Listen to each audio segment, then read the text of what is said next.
So far, you have managed to navigate through some mighty heavy-duty behavioral concepts in Session 2. So now that you have a grip on your behavioral style and how your behavioral style can impact your decisions regarding a whole truckload of academic, social, and campus issues, it's time to dive into the subject of your interests. What do I mean when I say interests? Interests are what you really love to do, things that you are really passionate about. Your interests are your guides that give you the best clues about what you would like to do as a career. Work is hard enough, and it can be a whole lot worse if you don't like or you're not passionate about what you're doing. Interests are what motivates you. Can you recall a job that you really love to do? I bet you can think of one job you really despised and wanted to quit, but your mom and dad said, you had to stick it out. Or perhaps they said, just be thankful you have a job. Sometimes those comments were really hard to stomach. I loved working on my grandfather's farm. With all the big machinery and tractors and the physical work, I hated the detail work I had to do when I worked in a hardware store. I loved being a seasonal supervisor in a manufacturing plant back when I was in college, but I hated being the records clerk in that very same plant. Your interests are where you like to direct your work energies. It is what turns you on about a job, a career. Now turn to the back of tab 4 in your workbook and take out your interest motivational report and look at your results. You may have an interest score greater than 85, which means that those interest areas are more than an interest, but can actually be a need to work or direct your energies into that area. Now get your interest profile sheet from the back of this section. Right now I'm going to put you to work, so you better have your pencil sharp and your pens full of ink. I want you to look at your interest motivational report and write down in the left column of the interest profile sheet your top 5 interests. So, what did you think about some of the interests you had in your top 5? Some of you might think your interests are right on. Some of you are probably saying, huh? That's not what I like. Don't worry, relax, because I'm going to coach you through this maze. I need to let you know that interests do not measure how good you are in the interest area, just that you really like and are motivated by that particular interest. And the opposite may be true. That is, you may be very talented in an interest area, but you may not be motivated by the interest area. For instance, my son Matt can sell ice to an Eskimo. He is really good at sales, but he can't stand selling. I had a dear friend of mine who just loved music and singing, but he was as talented in that area as a hyena. He loved music, but he couldn't carry a tune in a bucket. He was really horrible.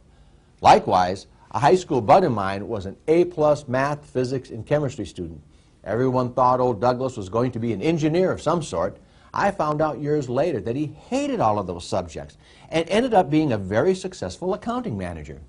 What you need to do now is to go to your report and read the 3 paragraphs under each of your top 5 interests and underline the words that grab your interest immediately.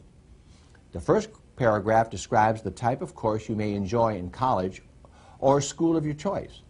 The next paragraph gives you ideas about the possible careers you should consider.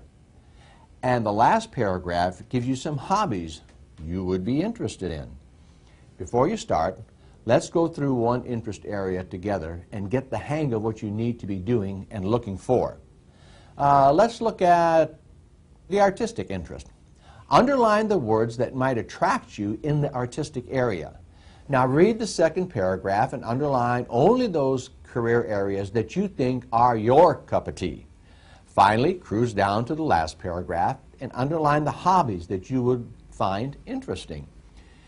Did you notice that only some of the items appeal to you?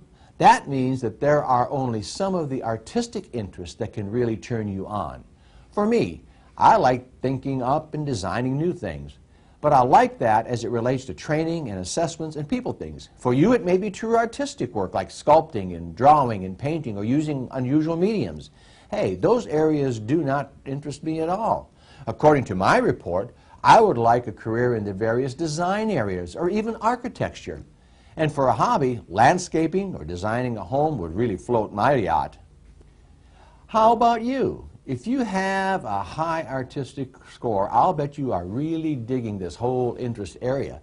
But if you have a low artistic area, You are probably saying, who the heck cares about this junk anyway? Now, I have to put you to work again. Look at your interest motivation report. Now start with your number one interest and underline the words in the first paragraph that jump out at you. You know, those interests that would motivate you. Make sure you underline the words in all three paragraphs.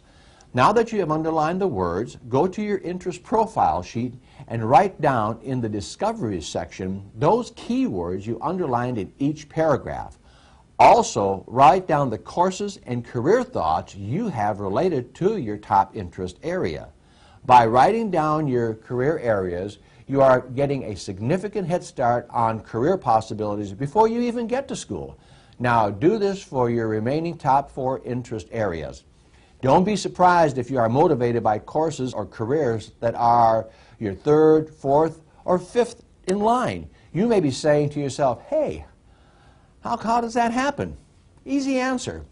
Often your interests work in combination. For instance, a high mechanical score and an artistic score that is, say, number 3 or 4. This may mean that you like mechanical engineering, but like the creative part of designing new equipment versus someone who may like to install or maintain that equipment.